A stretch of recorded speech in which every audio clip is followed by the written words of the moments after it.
Like, you're gonna give Vin Diesel superpowers? Like, are you kidding me?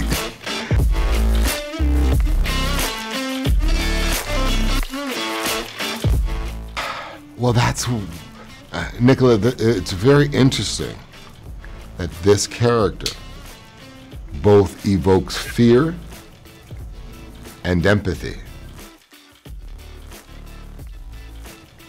Because on one hand, you do not want to be stalked by Bloodshot. There is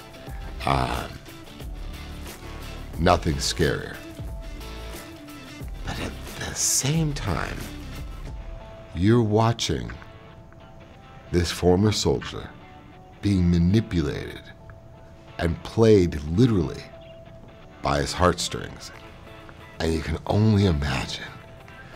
The revenge is second to the horror that he's seeing again and again, and that these implanted memories are inducing a mental instability, and that's what starts to shift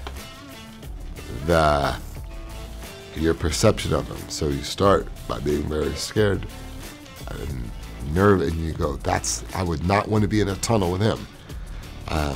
I would not want to be stalked. I would not want him to call my name.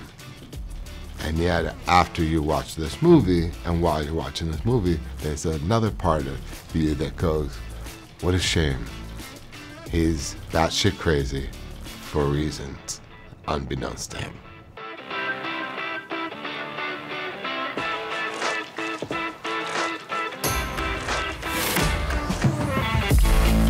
That's a very, very good point, Nicola. Despite the awards that Bloodshot has garnered, it's not a household name like a Superman, obviously, or you know, any of the classic heroes. So there is that consideration coming into doing a Valiant. A character from the Valiant world. But also that was the allure for me. I liked the idea of going, because Valiant's never been the conventional type of superhero movie, a superhero story or narrative. And in fact, the Valiant, what's so cool about Valiant is how much from real life issues and kind of topical matters that these characters are born from. Post-traumatic stress. You know, soldiers clearly identify with that feeling of wondering if they're going to be welcomed when they come home from the battlefield.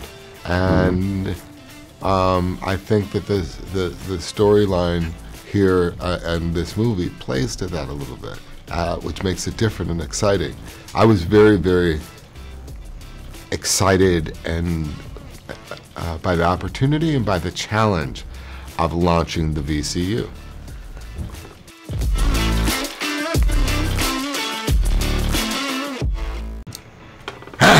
Good question. It's like, when I went, that's so funny you say that.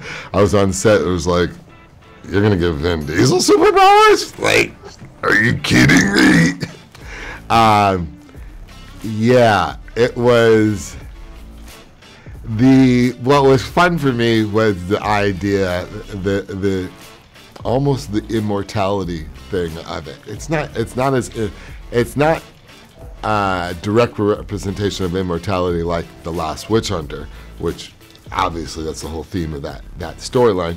This is his regeneration, and the way he's able to regenerate is what was really kind of fun, and seeing these nanites pulling back together. That's kind of cool. That's like, we all wish we had a little bit of that we could, you know, get, you know, if we were in an accident, or if, you know, you're doing a stunt, and half the time when I'm doing stunts, I wish I had that ability, because when the stunt goes wrong, I could feel it for weeks and weeks and weeks.